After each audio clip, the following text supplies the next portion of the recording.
Hello and welcome to another episode of the HaskinCast Podcast. I am your host, Scott Haskin, and I'm bringing you an episode I planned to do actually quite a bit later down the line, but I had a guest that had to reschedule at the last minute, and then the replacement guest had to reschedule. So I thought, you know what, this is a perfect time. I'm just going to go ahead and do this show now. I have a couple of books out called What Happened in Vegas, and both of these books are actual quotations of things I've heard people say while walking on the Vegas Strip. You guys all know that's one of my favorite things to do. It's one of the only reasons I like to leave the house. If it wasn't for that, I'd probably just be a shut-in, have all my groceries delivered, and just not go anywhere, get rid of my car.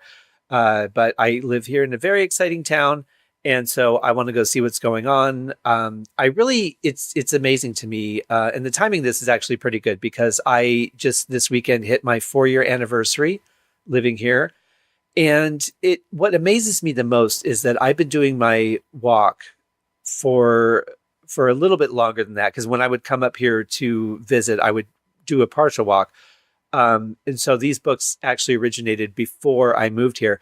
But even after 4 years of living here, it's really amazing to me that I still am wowed by living here, by the architecture, by the fact that this was just flat desert and everything that's here was built at one point. And it's astounding to me. And I love that that hasn't been lost on me. Even when I lived in Colorado Springs, when we first moved there, the Rockies are beautiful. There's no doubting that. Going up there, hiking, rock sliding, whatever you're going to do, it's fun and they're really pretty to look at. But after a while, they just became kind of a fixture to me. And unless the sun set a certain way or whatever, I kind of stopped noticing them for a while. And I think it's cool that after living here for 4 years, I can still appreciate the architecture and all the effort that went into this, and to look at these huge casinos and the fountains and, the lights and the billboards, and the technology has gotten incredible when it comes to billboards. And just that I can still appreciate it, that I don't walk by and go, well, there's the Mirage again, there's the Aria again, there's the Cosmo, there's the Bellagio. It's something I can still look at and appreciate. And I love that. I do switch up the walk a bit here and there. Sometimes I'll head up one side of the street and back on the other. Sometimes I really want to stay on one side of the street, so I'll go up and down that side. Sometimes I go through the Planet Hollywood and do the Miracle Mile. Sometimes I don't. Sometimes I go through the Bellagio and see the gardens, and sometimes I don't. So I like to keep it somewhat of a variety. But I usually go from Tropicana down to the Forum Shops and back. Sometimes I start at Treasure Island. Sometimes I start at Tropicana.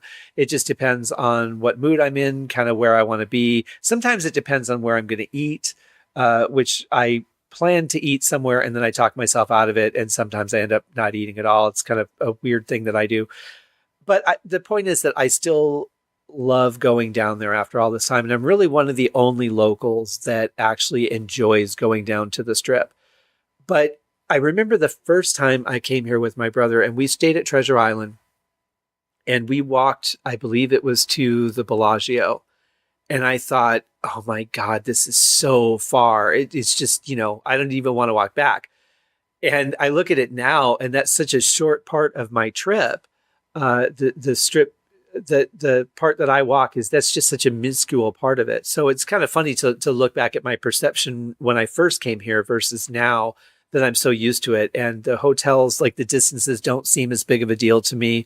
It still takes anywhere between 2.5 to 3.5 hours to do my walk. It really kind of depends on what time I go. The earlier you go, obviously there's more people out. If I go at midnight when there's hardly anybody there, or most people are kind of like stumbling around and walking a lot slower, it's easier for me to get around. If I go at dinner time or just before dinner time, then there's a lot more people that are trying to get places and I can't maneuver as quickly.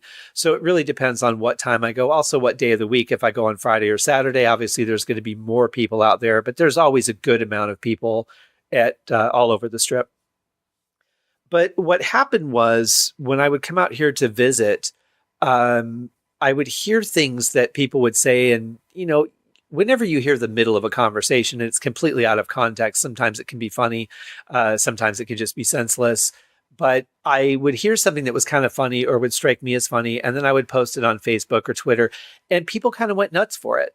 So I thought there's got to be something that I can do with these that can kind of, reach an audience or maybe build an audience.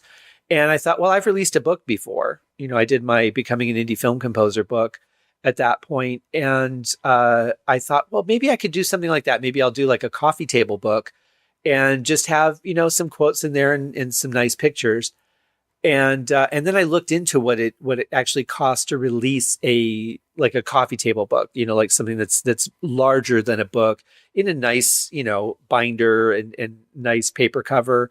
And it was just astronomical for what I thought my audience would be. And so I was a little disappointed, but I thought that avenue is not going to reach anybody. Nobody's going to buy that. Okay, well then I'll do it as a smaller paperback. And it's larger than a regular novel. But it's not as big as a coffee table book, but it's bigger than a normal size novel. So it kind of has that feeling of a coffee table book without the expense and all of that. For pictures, because the quotes are so random, I thought it would be kind of neat to have the pictures be just as random. So you can go anywhere online or get a book on Vegas and you can see, nice pictures of the Bellagio fountains and nice pictures of the Eiffel Tower at Paris or the Statue of Liberty at New York. And I just wanted to find things that were completely not something that you would find in one of those venues. So all the pictures are very random. And I really kind of like that. I think that it worked well. I was able to pair some of them with quotes that kind of went along with the picture, but that wasn't really intentional. I just took a bunch of pictures and captured what I captured as far as the quotes go. And there were some that just kind of matched up nicely. So I would love to say that was intentional, but it really was just a matter of, hey, I've got this quote and I think I have a picture that might go good with that. And then I would find that picture and match them up and there you go. Of course, all that's just, you might not think it matches up and maybe now I would or wouldn't, but in the moment, that was kind of what I went for. So I wasn't sure how big to make it or how many things to collect. So I just kept collecting them. And when I got to about 450, I thought, yeah, that's pretty good. It was a little bit before that actually. And I thought, okay, I'll get a few more and then I'll start working on the book. And at the time I was a little more freed up. So I was walking 2 or 3 nights a week.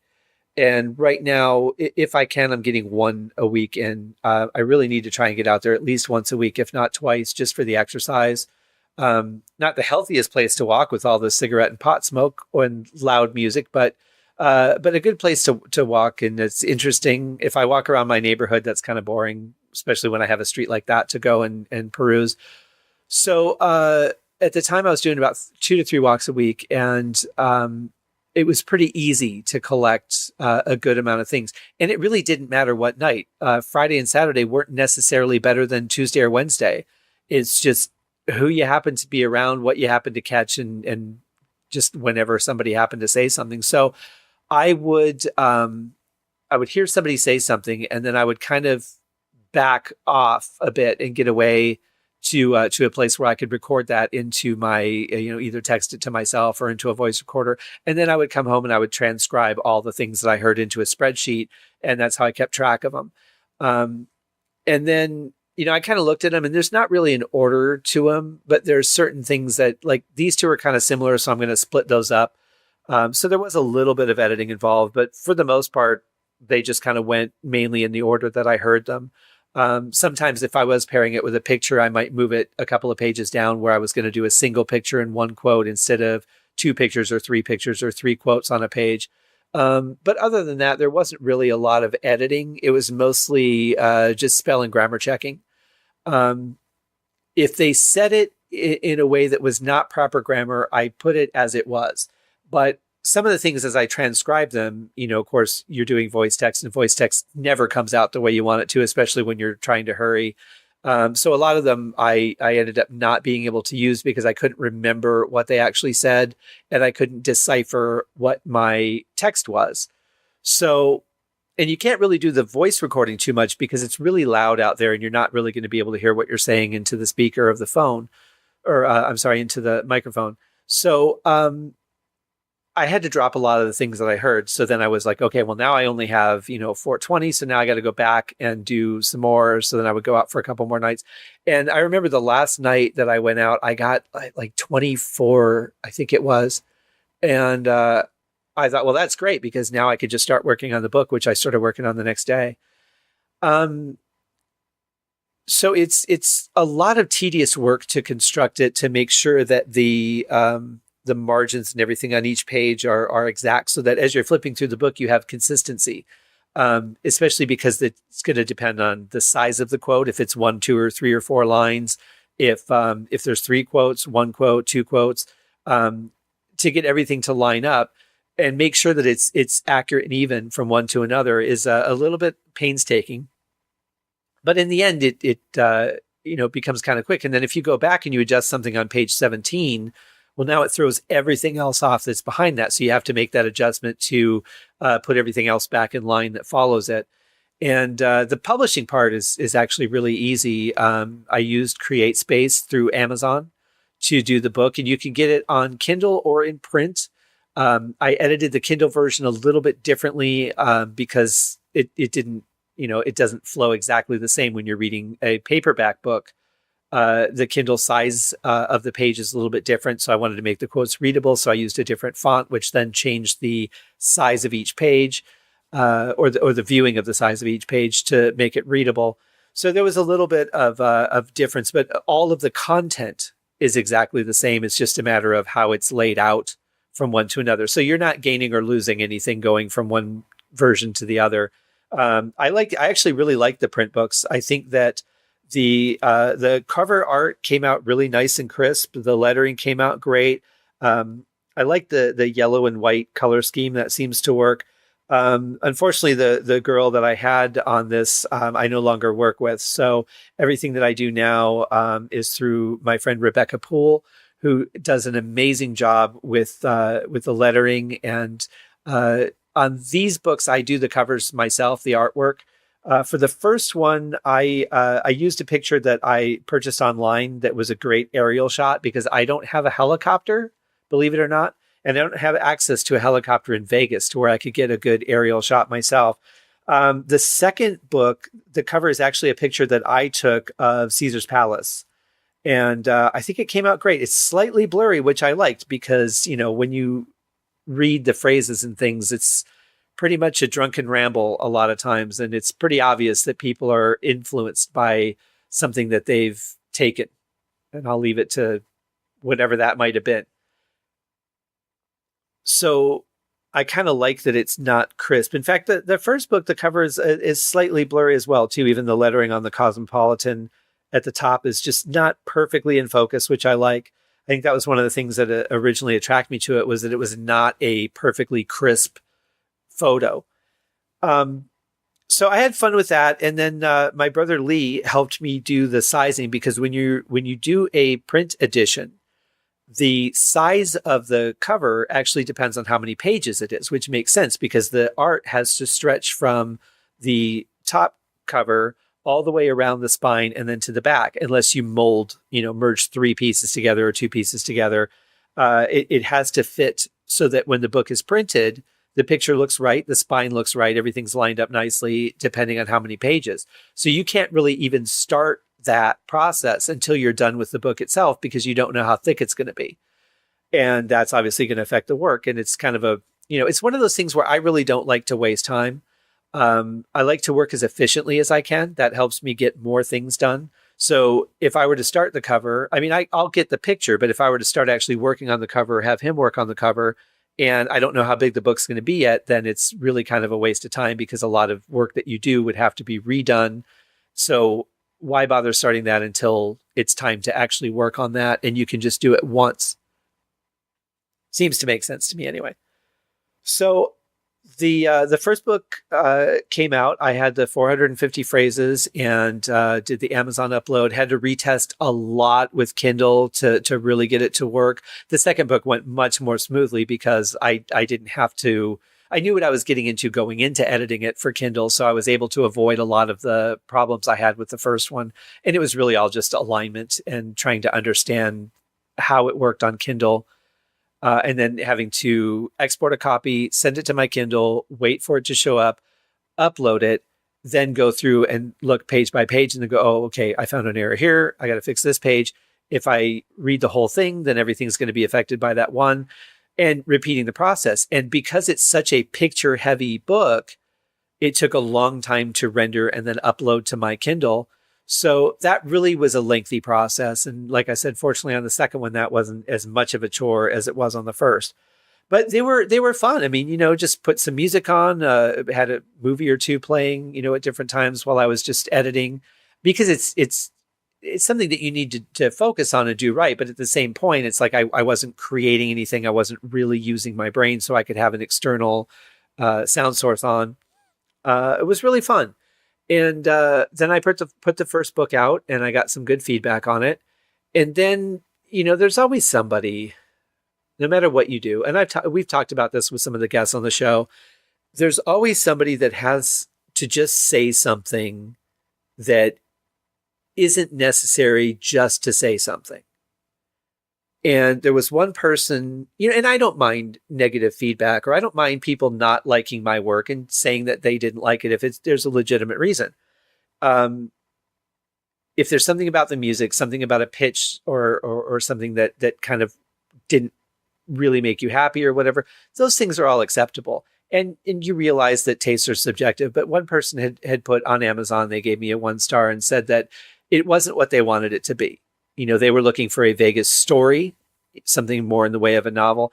And I really felt I was pretty clear in the description of what the book was, that this wasn't a story, that this was really a bunch of things that I just heard people say. I didn't think I could be clearer, but I really emphasized that point when I put out the second one and didn't get any feedback like that at all. So it really taught me to, go the extra mile in the description, make sure that people really understand what they're getting. If they choose not to read it, the description, before they purchase it, and I kind of feel like that's what this person might have done. I think if they read the description, then they wouldn't have purchased it. Or maybe they would have and still been disappointed. I don't know. But, this stuff affects artists, and it's really important to leave accurate feedback, leave reasonable feedback. There's nothing wrong with saying you didn't like something. But to just say, I didn't like it because it wasn't what I wanted to read, that's not really feedback on the book. That's feedback on your inability to to really pay attention to what you're purchasing. Unless, again, my description wasn't worded properly. But I've gone back and read it, and I think it was pretty clear. So in a case like that, if it were me and I didn't like a book, I probably wouldn't leave feedback on it. If it was just something where it was something I should have known I wouldn't have liked. But at the same point, now if I was like, just a warning, the pictures are really blurry. There's not a lot of good pictures. It's just a bunch of random phrases. If that's not your thing, that's okay, because that's going to let people know this is what the book is. And, enter at your own risk. You may or may not like this style, but I'm going to further give a description based on my experience with the book. That's helpful. And I don't really consider that negative feedback. Even if they give a 1 star rating and they're like, here's what I didn't like about it, that's fine, because that's productive. That's going to help warn other people that may not like that not to buy the book and not waste their time and not leave more negative feedback just to say the same thing the other person did. So I'm okay with that, but it's all subjective. And I realize that as an artist, if you're going to put yourself out there, you take the risk, and that's all there is to it. If you can't handle that kind of feedback, if you can't handle people saying things that don't make you smile, then putting stuff out there for the world to judge, and they're going to, is probably not the best thing. So I take it with a grain of salt. Sorry, the guy didn't like the book, but I think he kind of walked in getting something he wasn't going to like. I think he even said, I'm a Vegas junkie.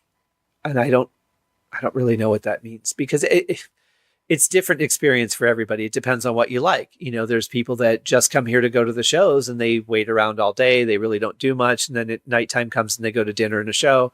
Then, they go back to their room until the next day when it's time to go to a show. And there's people that, like me, kind of liked doing it all. I mean, I'm not really a gambler, but, I like walking. I like going to restaurants. I like going to the shows. There's so many wonderful shows to see here.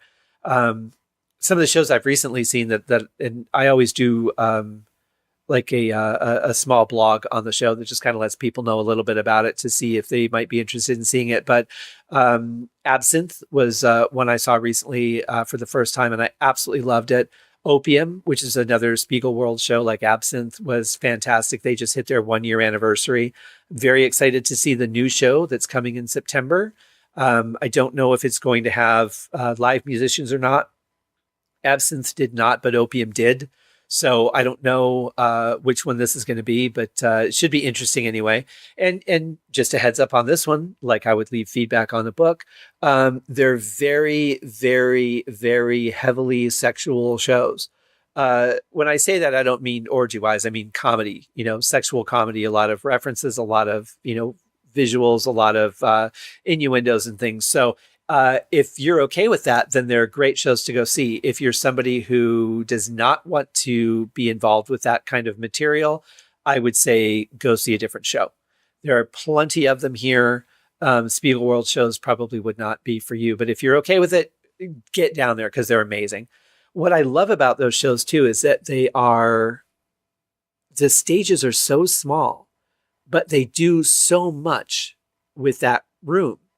And I absolutely love that. And in my blog, I did say one thing about Absinthe that I really, really disliked, which was the seating. The chairs are small wooden chairs and they're not the most comfortable, but you can get through a couple hours on it. What I didn't like was that they're just so smushed together that you are going to be touched by the people next to you all night long, whether you like it or not. And there's no room for people to walk through.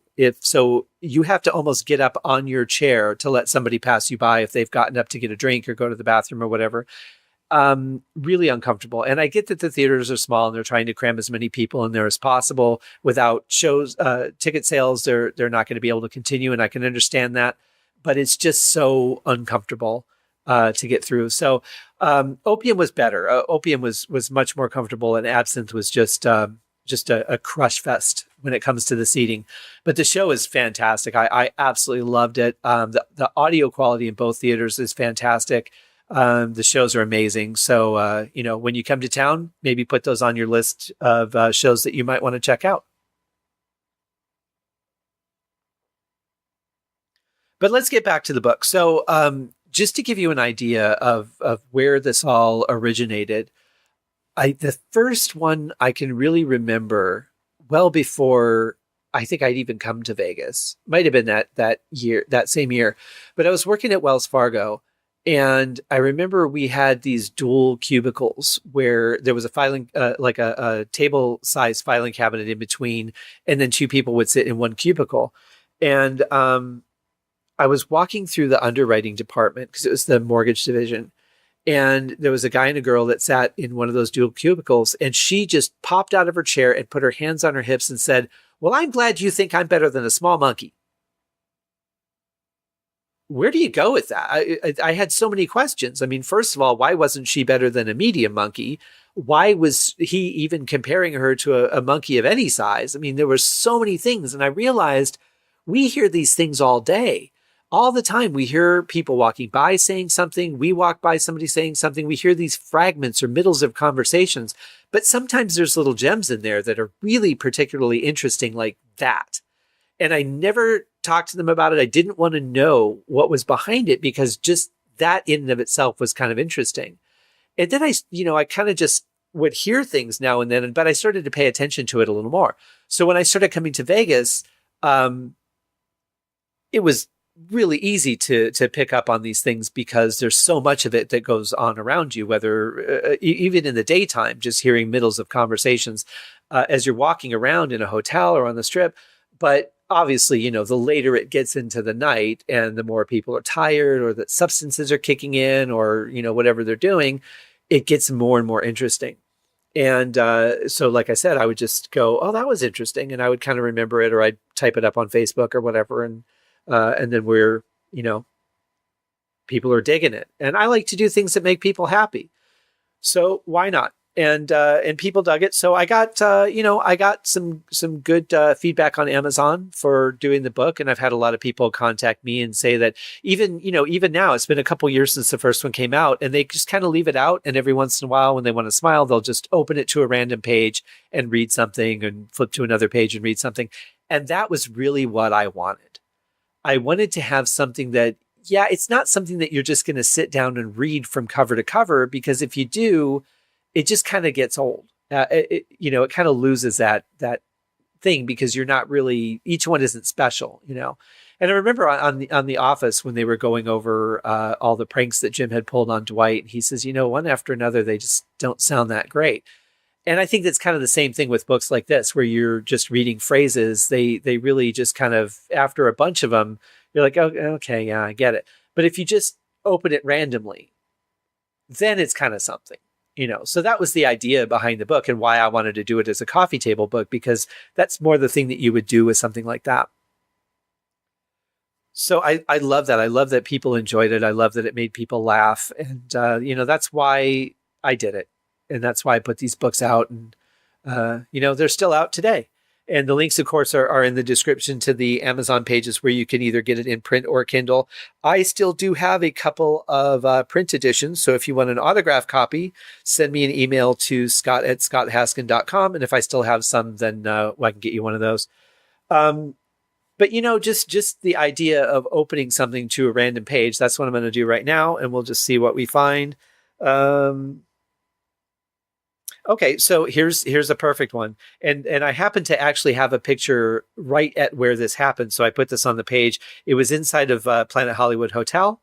And, a lot of these I actually do remember hearing, even though there's been so many. I actually remember when I heard them. And the one thing that you lose in paper, just like you do in a text message or an email, you lose the inflection. You don't have the mood, the pitch, the excitement, the sadness, the drunkenness, whatever, voice or tone was used. You really miss out on that. So that's the one thing that I unfortunately couldn't find a way to express with the book itself. So I'm walking around Planet Hollywood. I'm in the Miracle Mile, and I hear this girl say, "Why are you carrying 5 pounds of cheese?" And the guy's response was, "I thought we might need it later." And then, of course, so many questions come to mind, like, well, what would you need a pound of cheese for? Let alone 5. That's a lot to carry around, I think. And so just one of those things I heard, I thought, that's kind of neat. So I'll put it in the book, And then there was another one I heard that said, "Oh, you scared me. I thought we lost the satellite phone and we were never going to get off this island." Well, obviously Vegas is not an island, and don't really need a satellite phone. I mean, there's plenty of communication devices, police, security, maid service, concierge, bell desk people. I mean, there's, plenty of help that you can get. Another one, this guy was very, very drunk, and he kept trying to hold this girl's hand, and she just kept shaking him off. And I don't know, obviously I don't know what was happening that led up to this. But she said to him finally, when I add up all the stuff, you're worth about $400, $500, maybe $600 to me. And then he just kind of, his jaw dropped open, and they kept walking. And you just never know, what you're going to see. But that's the randomness of it. That's the stuff I love. And I somebody who really kind of shies away from people for the most part. The one place I don't is walking down the Strip, and I'm willing to put up with the traffic and the shoving and the rudeness and the just, walking out through a door into a crowd of people without paying any attention to who's there and whose way you might be getting in. I mean, there really is a lot of that, and it's unfortunate, but that's how people are. And it's really the one place I'm willing to put up with all of that, because I enjoy just being down there so much. I don't know why I would be willing to put up with that, why I wouldn't just go later, but I just go when I feel like going. And that's the great thing, because it's so much of it is 24 hours. I mean, a lot of the shops aren't open overnight. The shows are at the time the shows are. Not all of the restaurants are 24 hours, obviously, but there's always a sundry shop if you need to get something to snack on or drink. Most of the hotels have a 24-hour restaurant, or the next hotel over will have one in case you're hungry. There's plenty of places to get stuff. So even though it's not a fully operational 24 hours, and it makes sense, there's not enough people walking around at 3 a.m. to keep all these restaurants and stores open, but there's enough to, keep something reasonable open, something available for people. And I just enjoy it. It's a different experience every single night, even though I'm walking in the exact same places every time.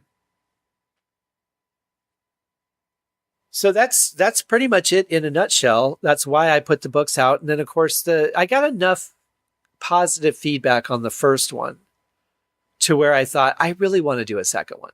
I think that there's, obviously there's an endless amount of material. I could go out every night and come home with something. I don't have the time, but as far as material goes, there's plenty enough out there. And so I did the second one. I did Part Deuce, which is obviously a play on numbers and the gambling thing here in Vegas. I've started collecting for a third one, but since I don't go out as much, it's been a much slower process. And I don't know if a third one will go out. I got good feedback on the second one. It did pretty much as well as the first one, but when I look at the time involved to actually put it together, how much effort it takes, opposed to anything else I could be doing, whether I'm doing another project or not. And, I've been busy at being hired to do a couple of things here and there, plus the other albums I'm trying to get out and things I'm writing. It's just kind of a trade-off. Everything that you do is trading one thing for another. And I don't know if I'll put a third one out. I'm still collecting. And, if I hit enough phrases, I think I have enough pictures. But I can always go out one night and grab a bunch more. So we'll see. I don't know. Time will tell on that. If I get the itch, I guess I'll put it out. And if I don't, then, well, there's still 900 phrases out there available for people to pick up and read at any time. And, this isn't one of those things where it matters what order you even get the books in or what order you read them in, because it's literally just 450 random phrases per book. So there's no time frame, there's no order, there's no following a story. It's just you open it up, you pick something, and hopefully it makes you smile. That being said, I hope that anyone that has read it has enjoyed it, whether they've contacted me or not. I really hope that you guys check it out and see if it's something that you might enjoy, or if you know someone else that might enjoy it, to recommend it to them. One thing that's really cool about Amazon, the way that their shop works, is that you can also gift to other people. So you could purchase something. In fact, I had a book that was gifted to me and I wanted to gift it to somebody else. And I accidentally went and tried to purchase it by mistake. And the system even said, it looks like you already have this. Are you sure you want to proceed? And I realized that I clicked the purchase link instead of the link to the page where I could go and gift it to someone else. For obvious reasons, you need to just know their email, whatever email their Amazon account is on. I think you might be able to just do whatever email. But because even if you buy the Kindle, it just goes to their email and then they click a link to go into their account and then download it to their Kindle. So I don't even think it has to be the Amazon associated email, but obviously something that they need to get. And then it's a good idea to contact that person and let them know to keep an eye out for it, because that could end up in their junk mail. They may not know that you've gifted something to them and then you're out the money and they didn't get the book. So a little helpful tip. And it's a cool idea. Like, I love that. If you really like something and you have someone that you think will like it too, share it with them, and obviously I ask this all the time in every podcast, leave feedback. If you want to give it a 1-star rating because you didn't like it, that's fine. Give it a 1-star rating. If you have something helpful, do a little write-up, say why you didn't like it. Maybe you're going to help prevent somebody from wasting their time and money, but maybe the thing that you don't like about it will also be something that someone else does, and it might make them check the book out when they might not have. So I think the feedback stuff is really important. The thing is I just want it always to be honest and reasonable. As long as it's honest and reasonable, I have no issue with it. I'm just glad that people connected with it, that it interested them enough to purchase it and to take the time to read as much as they did. Whether they finished it or not, I don't know. But it's always great for an artist. I mean, the greatest thing is for people to connect with the things that you create. And just like with my symphony, I got some really nice feedback about how it touched some people. And other people just said, hey, I really liked it. This was cool. This was fun. And other people felt a more emotional connection to it. And to me as an artist, it's all good. As long as I'm creating things that connect with people somehow in a positive light, then I'm very happy. If the things that I do don't make people happy, then, what's the point of putting it out there? You just hope that it does when you do. And we market and annoy everybody with seeing the same ads or the same pictures over and over to say, hey, this is out there. I know you know about it, but I'm trying to reach other people that don't know about it or maybe haven't given it a chance yet. It's tough with the book because I really didn't want to do like an audio commercial or a montage or anything like that. So I just put, a phrase up here and there with links to the book for people to check out. So anyway, I hope you did. I hope you liked it. And like I said, please do leave a feedback or at least a star rating. There won't be any audiobook version or anything like that because like I said, to recapture all those inflections and everything would just not really work. So it stands in print and check it out. Tell your friends and enjoy. Thank you very much for listening to episode 39 of the HaskinCast podcast. I know it's probably droning on with just my voice and no musical interludes or anything like that, but this is about a book. So recently I just did release, I'll let you know, another video called On to Spring, which is on my YouTube channel, and I'll have the link in there. It's just a short 3-minute clip of some water I shot over at the Mirage to a new piece of relaxation music that I wrote. I think especially after the premiere of Game of Thrones, everybody could kind of use something to just kind of calm their brain down a bit. But that's there for everyone to check out. And of course, the symphony is on SoundCloud. It was my 4th symphony that I wrote, but the first one that I thought was ready to release. I've got work to go back and do on the others before I re-release them as well. Just, some updates and better sound and a little bit better writing because I was very young in my career when I wrote the first 3. And I think that they could use a little bit more maturity to them. Very happy with what I wrote for where I was at the time, but to release them now and have them be judged with other things that I've done, I just don't think that they're quite up to par for that yet. So there is plenty of more exciting things coming. I've got my first novel is in editing, but my editor is very, very busy, so she doesn't have as much time to dedicate it as would be nice. But she's a very, very talented musician and a very talented writer as well. So I'm not in any way going to complain. She's doing a great job with it. And I think it's one of those things that when it's meant to come out, that'll be the right time for it to come out. And I'll be okay with that. So that's some more good stuff coming up. And in the meantime, we'll have a new guest for you next week. Hopefully the scheduling will work out a little better. And we'll be able to bring you a new guest next Wednesday. It's actually Tuesday night that I'm recording this, so I'll get this through the IDC, which is the dialogue controller that I use to mute out any background noise like my computer fan. It is a wonderful, wonderful product, and I'm very, very proud of the fact that Audionamics, who is the company that makes it, featured my quote about it on their website, that what used to take me hours now takes me seconds to clean up. And that's very true. As well as doing a little feature on the use of it, how easy it is to work with. And they used a clip of my episode with Natasha Larry of the podcast to show how easy it is to use. And then they featured the podcast on their page. So thank you guys. I'm very, very flattered that you did that. And thank you guys for listening. And I look forward to another guest next week and another episode of the HaskinCast Podcast. Cheers.